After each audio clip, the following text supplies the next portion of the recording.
नमस्कार। आज हम डॉक्टर एपीजे अब्दुल कलाम के जीवन पर थोड़ी गहन चर्चा करने वाले हैं।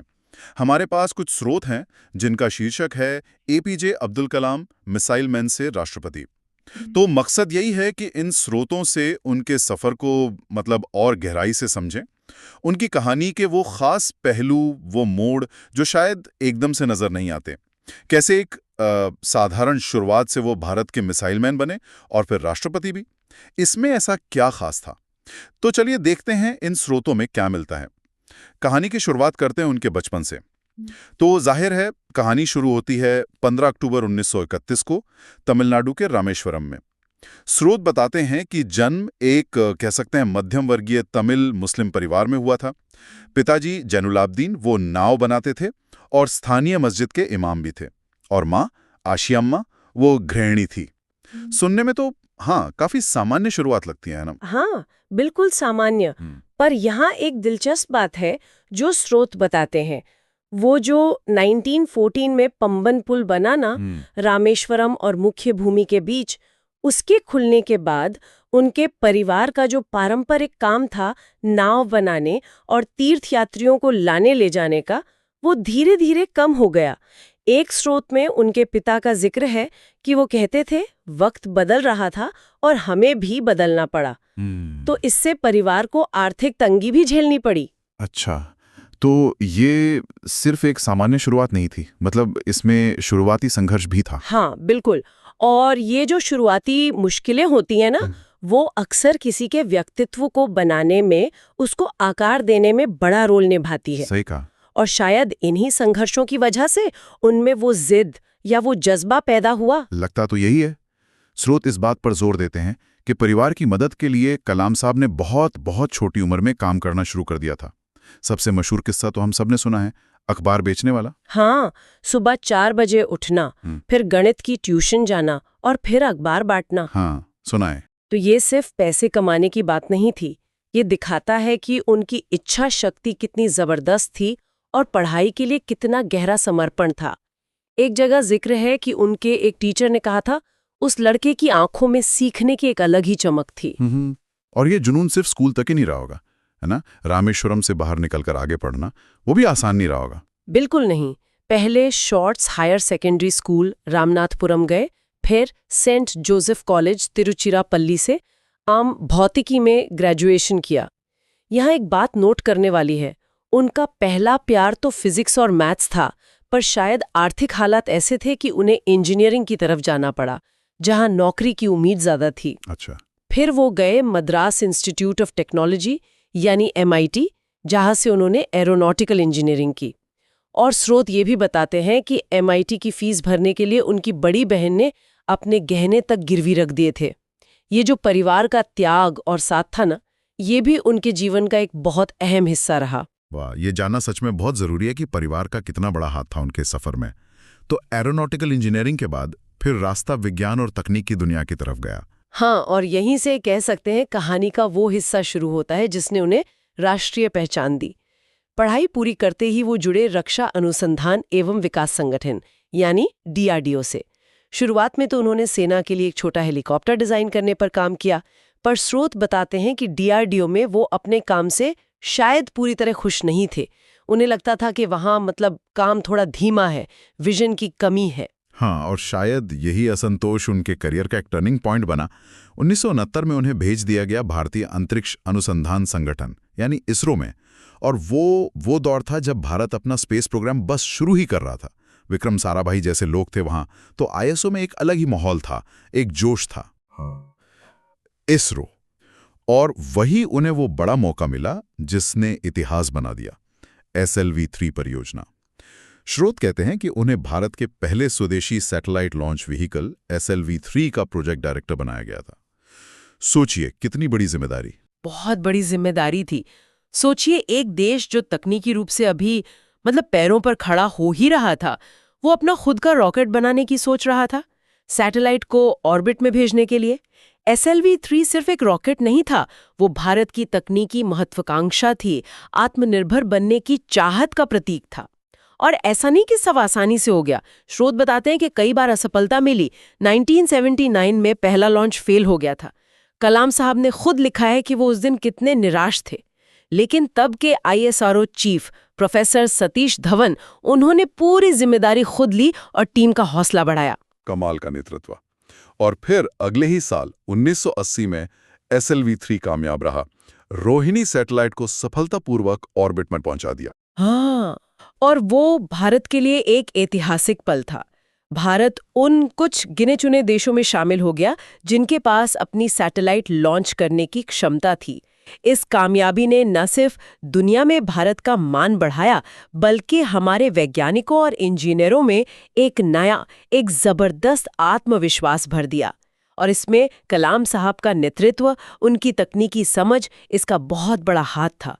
स्रोत उन्हें एक ऐसे लीडर की तरह दिखाते हैं जो टीम को साथ लेकर चलना जानता था, मुश्किल से मुश्किल प्रॉब्लम का हल निकालना जानता था। बिल्कुल, SLV-3 की सफलता के बाद उनका ध्यान मिसाइल टेक्नोलॉजी की तरफ गया और यहीं से शुरू होता है मिसाइल मैन बनने का सफर। हाँ, बिल्कुल। 1990s के दशक में वो वापस DRDO आए, लेकिन इस बार एक बड़े विजन के साथ, भारत को मिसाइल टेक्नोलॉजी में आत्मनिर्भर बनाना। उन्हें बनाया गया integrated guided missile development program यानी IGMDP का चीफ एग्जीक्यूटिव। ये सरकार का एक बहुत ही महत्वाकांक्षी प्रोग्राम था। IGMDP, इसी के तहत तो अग्नि और पृथ्वी जैसी मिसाइलें बनी, है ना? स्रोत इनके बारे में क्या खास बताते हैं? हाँ, अग्नि और पृथ्वी इसी प्रोग्राम की देन है। स्रोत बताते हैं कि IGMDP सिर्फ मिसाइल बनाने का प्रोग्राम नहीं था, ये एक पूरा इकोसिस्टम बनाने की कोशिश थी।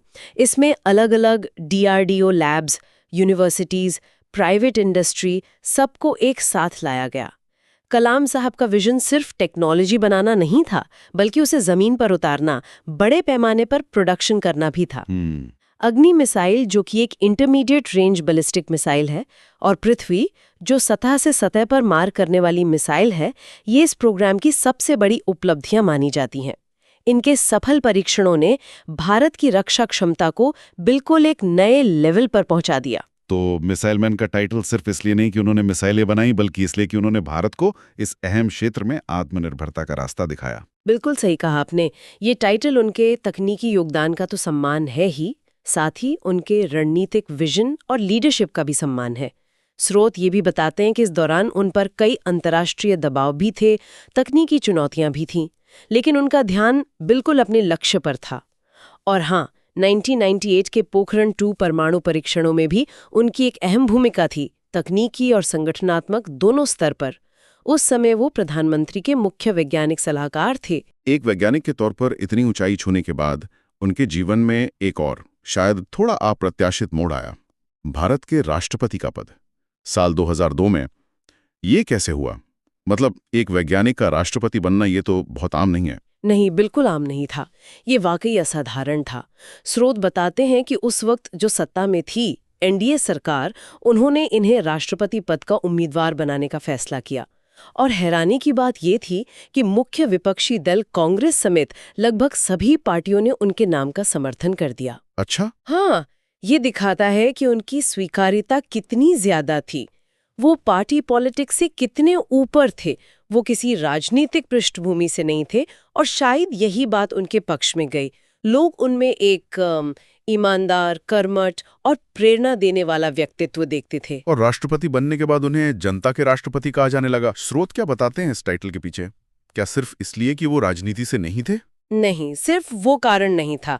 गैर राजनीतिक पृष्ठभूमि तो थी ही, पर जनता के राष्ट्रपति का खिताब उन्हें मिला उनकी काम करने की शैली और उनके व्यक्तित्व की वजह से। स्रोत इस बात पर जोर देते हैं कि उन्होंने राष्ट्रपति भवन के दरवाजे आम लोगों के लिए खोल दिए, खासकर बच्चों और छात्रों के लिए। वो लगातार स्कूलों, कॉलेजों में जाते थे, युवाओं से सीधे बात करते थे। हाँ, मैंने भी सुना है। उन्हें बड़े सपने देखने के लिए, भारत को एक विकसित राष्ट्र बनाने के लिए प्रेरित करते थे। बच्चों के सवालों का जवाब भी सुना है बड़े धैर्य और उत्साह से देते थे। उनका बात करने का अंदाज बहुत ही सरल और सहज था। बिल्कुल। एक घटना का जिक्र मिलता है कि किसी छात्र ने उनसे पूछा कि सफलता का राज क्या है, तो उन्होंने कहा, महान लक्ष्य बनाओ, ज्ञान प्राप्त करो, कड़ी मेहनत करो और दृढ़ रहो।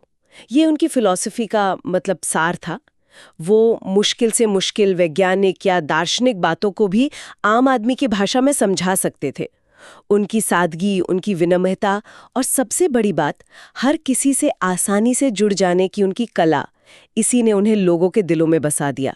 वो प्रोटोकॉल में बंधे राष्ट्रपति कम और लोगों के अपने राष्ट्रपति ज्यादा महसूस होते थे। तो उनकी वैज्ञानिक कामयाबियों के साथ साथ उनका ये मानवीय पहलू था जिसने उन्हें इतना लोकप्रिय बनाया। निश्चित रूप से उन्होंने राष्ट्रपति पद को एक नैतिक शक्ति और प्रेरणा के स्रोत की तरह इस्तेमाल किया। उन्होंने विजन 2000 का आइडिया दिया, भारत को 2020 तक एक विकसित राष्ट्र बनाने का लक्ष्य, और वो लगातार इस विजन के बारे में बात करते रहे, खासकर युवाओं के बीच। उनका कार्यकाल 2002 से 2007 तक इसी सकारात्मक सोच और भविष्य पर नजर रखने से पहचाना जाता है। राष्ट्रपति पद से हटने के बाद भी उनका जीवन रुका नहीं। स्रोत बताते हैं कि वो फिर से शिक्षा और सार्वजनिक जीवन में सक्रिय हो गए। हाँ, वो एक तरह से अपनी जड़ों की तरफ लौट गए, पढ़ाना, लिखना और युवाओं को प्रेरित करना। उन्होंने कई बड़े संस्थानों में विजिटिंग प्रोफेसर के तौर पर पढ़ाया, देश भर में लेक्चर दिए और किताबें लिखना जारी रखा। Wings of fire, ignited minds, India 2020, उनकी ये किताबें आज भी लाखों लोगों के लिए प्रेरणा हैं। स्रोत बताते हैं कि वो रिटायरमेंट को एक मौके की तरह देखते थे, वो काम करने का मौका जो शायद राष्ट्रपति रहते हुए उतना नहीं कर पाए थे, खासकर युवाओं से वो सीधा जुड़ाव। उनका पूरा जीवन ही कर्मठता का प्रतीक था और उनका अंत भी वो भी काम करते हुए ही हुआ। हाँ, 27 जुलाई 2015 को शिलोंग में IIM में छात्रों को लेक्चर देते हुए उन्हें दिल का दौरा पड़ा और उनका निधन हो गया।